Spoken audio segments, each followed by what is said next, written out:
Polynomials. आज का हमारा टॉपिक है पोलिनोमियल। तो जैसा कि आप स्क्रीन पे देख पा रहे हैं, ये पोलिनोमियल लुक्स लाइक दिस। एक अगर कोई भी पोलिनोमियल होगा तो वो इस टाइप का दिखाई देगा। किस टाइप का? 4x² + 3x - 5। अब देखिए इसमें ये 3 टर्म्स हैं। तो टर्म्स किसे बोलते हैं? कोई भी वेरिएबल या कांस्टेंट जो प्लस या माइनस से अलग अलग होते हैं। देखिए इस प्लस से ये दोनों अलग हो गए, इस माइनस से ये दोनों अलग हो गए। तो यहाँ पे कितनी चीज़ें अलग हुई? 1 2 3। ठीक है, तो आपके इसमें कितने टर्म्स हो गए? इसमें आपके 3 टर्म्स हो गए। Example of a polynomial this one has 3 terms. इसमें आपके कितने? 3 टर्म्स हैं। तो पोलिनोमियल कुछ इस टाइप का दिखता है। अब देखते हैं इस पोलिनोमियल वर्ड का मतलब क्या होता है। पोलिनोमियल कम्स फ्रॉम, जो पोलिनोमियल वर्ड है वो आया है, कहाँ से आया है? फ्रॉम पोली। पोली का मतलब many, and नोमियल in this case meaning term. तो आपके पास अगर आप इसके ब्रेक करेंगे इसको तो क्या बना? पोली अलग हो गया, नोमियल अलग हो गया। पोली का मतलब मैनी और नोमियल का मतलब टर्म। ठीक है, so it says many terms, इसलिए इसका मतलब क्या हो गया? मैनी टर्म्स, काफ़ी सारे terms. A polynomial can have, a polynomial में हो सकते हैं, क्या हो सकते हैं? कांस्टेंट। कांस्टेंट का मतलब 3 हो गया, -20 हो गया और 1/2 हो गया। ठीक है, variable like x and y हो गए। एक्सपोनेंट जैसे कि लाइक 2 इन y² में आपका 2 हो गया। ठीक है, वो आपका क्या हो गया? एक्सपोनेंट। एक्सपोनेंट वर्ड से तो क्लियर ही होगा एक्सपोनेंट होता क्या है? जितनी भी पावर लगी होती हैं वो आपकी एक्सपोनेंट होती हैं। देखिए y², तो y के ऊपर कितना लगा है? 2, इसलिए 2 क्या हो गया आपका? एक्सपोनेंट हो गया। But only 0 1 2 3 etcetera are allowed. सिर्फ इस टाइप के नंबर्स अलाउ हैं। अगर आप ये सोचेंगे कि y के ऊपर -2 अलाउ हो जाएगा, नहीं, ये नहीं होगा। ओनली सिर्फ होल नंबर्स। ठीक है, तो कॉन्स्टेंट का मतलब जिसकी वैल्यू कभी चेंज नहीं होती, इस टाइप के नंबर्स। वेरिएबल्स का मतलब XYZ, और एक्सपोनेंट इस टाइप के होने चाहिए 0 1 2 3 4 की फॉर्म में, जो किसी भी वेरिएबल के ऊपर हो सकते हैं, चाहे वो x हो चाहे वो y हो, इस टाइप के। एक्सेप्ट, लेकिन इनको छोड़कर, not division bye a variable, हम किसी भी वेरिएबल का डिवाइड नहीं देंगे। मतलब जो पोलिनोमियल स्टार्टिंग में हेडिंग कहती है, ये पोलिनोमियल कैन हैव, ये पोलिनोमियल लग सकता है, तो ये सारी चीज़ें रख सकता है, लेकिन एक्सेप्ट, इसको छोड़कर, not division bye a variable, आप किसी भी पोलिनोमियल में वेरिएबल से डिवाइड नहीं देंगे। लाइक कोई भी आपका पोलिनोमियल है, उसमें आप बीच में ये लिख दें +2/x, तो ये क्या वैलिड होगा? नहीं, ये वैलिड नहीं होगा।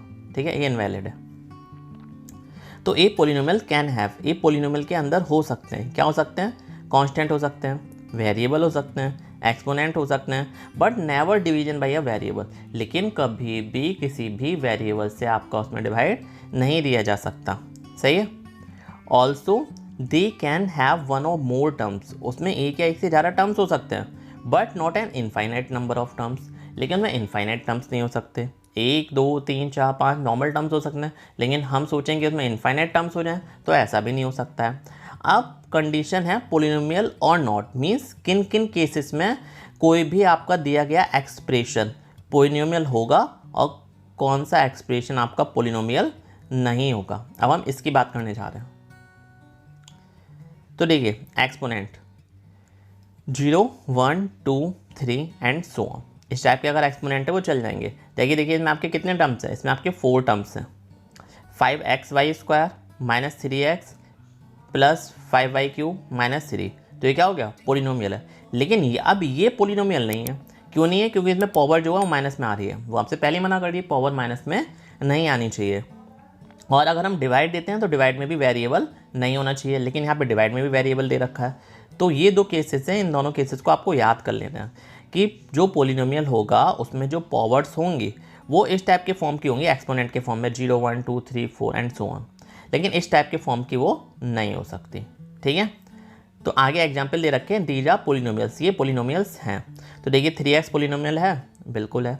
x - 2 सही है। ये पोलिनोमियल है, बिल्कुल सही है। ये है। अब ये मत कहिएगा या ये मत सोचिएगा 0.5 नहीं है तो वो कांस्टेंट से इतना कोई फ़र्क नहीं पड़ता है, ना वेरिएबल से फ़र्क पड़ता है। वेरिएबल अपॉन में नहीं होना चाहिए, ना वेरिएबल के ऊपर माइनस की पावर होनी चाहिए। सही है, ये तो कांस्टेंट है, तो कांस्टेंट तो वो लिख सकते हैं। ये भी आपका पोलिनोमियल है। अब 5 भी आपका पोलिनोमियल है। 5 क्यों पोलिनोमियल है? क्योंकि 5 के साथ आप ऐसे तो लिख सकते हैं ना, 5 + 0x। देखिए इनमें ऑपरेटर भी आ गया, इसमें कांस्टेंट भी आ गया, इसमें वेरिएबल भी आ गया, क्योंकि 0 और x का मल्टीप्लाई करोगे तो रहेगा तो वो 0x ही ना।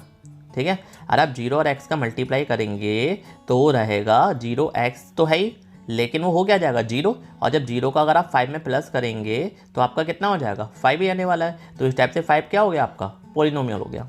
ठीक है, आपके पास आगे लाइन लिखी है, yes 5 is a polynomial, one term is allowed, एक टर्म अलाउड होता है, and it can be just a constant, और ये सिर्फ एक कॉन्स्टेंट हो सकता है। अब दीज आर नॉट पोलिनोमियल्स, अब ये पोलिनोमियल्स नहीं है। लाइक जैसे 3x y माइनस 2, ठीक है, 2/x+2, 1/x under root x, ये हमारे पोलिनोमियल नहीं है। क्यों नहीं है? पहले वाले में पावर माइनस में आ रही है, दूसरे वाले में जो x है वेरिएबल है वो अपॉन में है, तीसरे वाले में वेरिएबल अपॉन में है, और चौथे वाले में रूट में है। मतलब रूट x का मतलब क्या हो गया, x की पावर 1/2। तो ये भी हमारा वेरिएबल ये भी हमारा पोलिनोमियल नहीं है। ठीक है, बट दीज आर अलाउड, लेकिन ये कंडीशन से अलाउड होती है। x/2 हो सकता है, x/2 हो सकता है। क्यों हो सकता है? क्योंकि कांस्टेंट का डिवाइड हो रहा है, और कांस्टेंट का डिवाइड हम दे सकते हैं, लेकिन 2/x नहीं हो सकता, वेरिएबल का डिवाइड हम नहीं दे सकते। Also 3x/8 for the same reason, और 3x/8 भी हो सकता है। √2 इज अलाउड, जो √2 है वो अलाउ होता है, because it is a constant, क्योंकि ये क्या है कांस्टेंट है, उसकी वैल्यू कितनी होती है 1.4142 एंड सो ऑन एटसेट्रा। अब आ जाते हैं पोलिनोमियल्स के टाइप्स पर, कि इसके टाइप्स कौन कौन से होते हैं। तो जैसे कि आप इस स्क्रीन पे देख पा रहे हैं, पहला हो गया मोनोमियल, दूसरा बाइनोमियल, तीसरा टाइनोमियल। अब इसका मतलब क्या होता है, इसको हम कैसे याद करेंगे उसकी तरफ बढ़ते हैं। There are some special names for polynomials with 1, 2 और 3 टर्म्स। इनके कुछ स्पेशल नेम्स हैं पोलिनोमियल्स के, जिसमें आपके 1 टर्म होगा, 2 टर्म होगा, 3 टर्म होगा। ठीक है, तो देखिए मोनोमियल, अगर उसमें 1 टर्म होगा तो क्या हो गया 3xy², 2 टर्म्स होंगे 5x-1, 3 टर्म्स होंगे 3x + 5y² - 3। इनमें हमारे कितने टर्म्स हो गए, टाइनोमियल 3 terms, binomial 2 terms, monomial 1 terms. How do remember the names? Think cycles. आपको ये नेम कैसे याद होंगे? आप साइकिल्स के बारे में सोच लीजिए। मोनोसाइकिल जिसमें 1 व्हील होगा, बाइसाइकिल 2 व्हील होंगे, ट्राइसाइकिल तो उनमें 3 व्हील्स होंगे। सही है, तो मोनोसाइकिल, बाईसाइकिल और ट्राईसाइकिल। ऐसे मोनोमियल, बाइनोमियल, टाइनोमियल, इसमें कितने टर्म्स होंगे 1, इसमें 2 और इसमें 3 टर्म्स। ठीक है, अब इसके अलावा एक जो लाइनें और हैं उन पर आप थोड़ा सा गौर फरमाइएगा।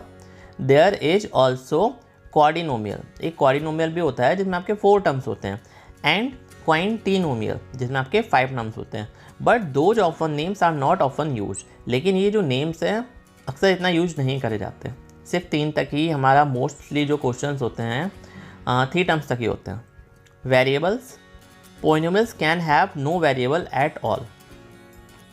कहने क्या चाह रहे हैं वेरिएबल के बारे में? Polynomials can have no variable at all. Example 21 is a polynomial, 21 polynomial है, इट हैज जस्ट 1 टर्म, इसमें सिर्फ एक टर्म है, विच इज अ कॉन्स्टेंट, जो कॉन्स्टेंट है। तो उसमें वेरिएबल अगर नहीं भी हो तो भी वो आपका पोलिनोमियल माना जाएगा। उसका मैं एग्जाम्पल दे चुका हूँ। अगर 21 लिखा है तो आप 21 को ऐसे लिख सकते हैं 0x, 21 को ऐसे लिख सकते हैं +0y +0x, वो आपकी चॉइस है। ठीक है, और 1 वेरिएबल, अगर उसमें सिर्फ 1 वेरिएबल होता है तो देखिए पूरे में x है, has 3 terms but only 1 variable, और 2 और मोर टर्म्स भी हो सकते हैं वेरिएबल। तो देखिए x y⁴ -x² लेकिन 5 कोफिशिएंट है, हैज़ 2 टर्म्स, इसमें आपके 2 टर्म्स हैं, एंड 3 वेरिएबल्स, और आपके वेरिएबल्स कितने हैं x y z, 3 आपके वेरिएबल्स हैं। What is special about polynomials? अब पोलिनोमियल्स के बारे में कुछ स्पेशल क्या है वो देखते हैं। Because of the strict definition, जैसे कि हम जानते हैं कि थोड़ी सी स्ट्रिक्ट डेफिनेशन है, polynomials are easy to work with, लेकिन हम पोलिनोमियल के साथ इजीली वर्क कर सकते हैं। For example we know that, example के तौर पे इफ़ यू ऐड पोलिनोमियल, यदि आप 2 पोलिनोमियल को या 3 पोलिनोमियल को प्लस करते हो तो यू गेट अ पोलिनोमियल, तो भी आपको पोलिनोमियल मिलेगा।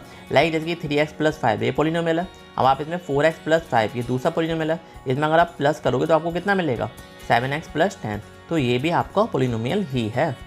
ठीक है, इफ़ यू मल्टीप्लाई पोलिनोमियल्स, यदि आप मल्टीप्लाई करते हैं पोलिनोमियल्स का, you will get a polynomial, तो भी आपको पोलिनोमियल मिलेगा। ठीक है, so you can do a lots of additions and multiplications, आप काफ़ी सारे एडिशन एंड मल्टीप्लिकेशन कर सकते हैं। And still have a polynomial as a result, और आपको फिर भी पोलिनोमियल ही मिलेगा रिजल्ट के तौर पर। Also polynomials of one variable are easy to graph, जो पोलिनोमियल्स होंगे वन वेरिएबल के वो काफ़ी इजी पड़ते हैं ग्राफ करने के लिए, मीन्स ग्राफ पे उसको शो करने के लिए। As they have smooth and continuous lines, क्योंकि उसमें क्या होता है, स्मूथ एंड कंटिन्यूस लाइन्स होती है जो हम इजीली प्लॉट कर सकते हैं। एग्जाम्पल के तौर पे आप देखिए, एक्स की power 4 minus 2x² plus x, ये जो पूरा आपका एक्सप्रेशन है इसको आप y के बराबर मान लीजिए। फिर आप इसमें x की वैल्यू रखिए, एक बार x की वैल्यू आप 0 रखेंगे, फिर x की वैल्यू आप 1 रखिए, फिर x की वैल्यू आप -1 रखिए, तो उसी टाइप से आपको y की वैल्यू मिलती जाएंगी। फिर आपको ये पॉइंट्स मिल जाएंगे, ये जब आपको पॉइंट मिल जाएंगे तो आप इनको ऐसे मैच कर देंगे तो आपका फाइनली ग्राफ ड्रॉ हो जाएगा। और आप देख सकते हैं, see how nice and smooth the curve is. You can also divide polynomials, आप पोलिनोमियल्स का डिवाइड भी दे सकते हैं, but the real may not be polynomial, लेकिन इस बात की गारंटी नहीं है कि जो आपका आंसर आएगा वो भी पोलिनोमियल ही होगा। अब नेक्स्ट टॉपिक की तरफ बढ़ते हैं जो है डिग्री। तो the degree of a polynomial with only one variable is the largest exponent of that variable. अगर डिग्री निकालेंगे किसी भी पोलिनोमियल की तो उसका मतलब क्या हुआ, एक वेरिएबल में आपकी जो भी हाईएस्ट पावर हो, जो भी लार्जेस्ट एक्सपोनेंट हो, वो उसका आंसर होता है। देखिए इसमें आपका वन वेरिएबल है, अब वन वेरिएबल में एक्स की पावर कितनी है, 1 3, दूसरे वाले में एक्स की पावर कितनी है 1, और तीसरे वाले में एक्स है ही नहीं, इसका मतलब एक्स की पावर कितनी है 0। अब इन तीनों में आप देखिए हाईएस्ट पावर कितनी है, हाईएस्ट पावर इसमें आपकी 3 है, तो इसलिए इसकी डिग्री आपकी 3 हो गई। ठीक है। Standard form, the standard form for writing a polynomial is to put the terms with the highest degree first. अगर स्टैंडर्ड फॉर्म लिखनी है तो उसका मतलब क्या होता है, हाईएस्ट डिग्री आप सबसे पहले लिखेंगे। जैसे कि आपको दे रखा है ये एक्सप्रेशन, अब आगे क्या लिखा है, the highest degree is 6, highest degree कितनी है 6, सो दैट गोज फर्स्ट, इसलिए फर्स्ट मतलब फर्स्ट नंबर पे लिखा जाएगा, then 3 2 and then the constant last, फिर 3 वाली पावर, फिर 2 वाली पावर एंड एट लास्ट में कांस्टेंट टर्म। तो क्या हो जाएगा, एक्स की power 6 plus 4x³ plus 3x² minus 7, ये आपकी स्टैंडर्ड फॉर्म हो गई। You don't have to use standard form but it helps, आप कभी कभार इसका यूज नहीं करते हैं, लेकिन कभी कभार जब इसका यूज करेंगे तो ये काफ़ी ज़्यादा हेल्पफुल होता है। ठीक है, ये आपका टॉपिक यहाँ पे पूरा कंप्लीट हो गया। आई होप आपको समझ में आ गया होगा। एक बार क्विक रिवीजन कर लेते हैं। देखिए पोलिनोमियल किसे कहते हैं, पोलिनोमियल, पोली मीन्स मैनी और नोमियल मीन्स टर्म्स, तो वो एक्सप्रेशन जिसमें काफ़ी सारे टर्म्स हों वो पोलिनोमियल्स की कैटेगरी में आ जाता है। ठीक है, लेकिन उसके साथ साथ उसमें क्या होगा, उसके साथ साथ उसमें ऑपरेटर्स होंगे। ठीक है, उसके साथ साथ उसमें कॉन्स्टेंट्स होंगे, उसके साथ साथ उसमें वेरिएबल्स होंगे, और अगर आप उसकी स्टैंडर्ड फॉर्म जानना चाहते हैं तो आप जो भी पावर्स होंगी वो डिसेंडिंग ऑर्डर में या असेंडिंग ऑर्डर में लगा दीजिएगा। मोस्टली असेंडिंग ऑर्डर वाले ही हम प्रीफर करते हैं। ठीक है, देखिए आपके पास 3x की पावर 5 प्लस 4x की पावर 6 प्लस 10 हो तो आपका पोलिनोमियल है, लेकिन आप इसको अगर इस टाइप से लिख देंगे तो आपकी स्टैंडर्ड फॉर्म कहलाएगी। अब आ जाते हैं टाइप्स ऑफ पोलिनोमियल पे। अगर 1 टर्म हो तो मोनोमियल, 2 टर्म्स हो तो बाइनोमियल, और 3 टर्म्स हो तो ट्राइनोमियल कहलाएगा वो। ठीक है, डिग्री जो भी हाईएस्ट पावर होती है उसको हम डिग्री कहते हैं। ठीक है, आई होप ये काफ़ी सारी चीज़ें आपको समझ में आ गई होंगी। अगर फिर भी कोई प्रॉब्लम है तो आप हमसे शेयर कर सकते हैं। Okay, thank you.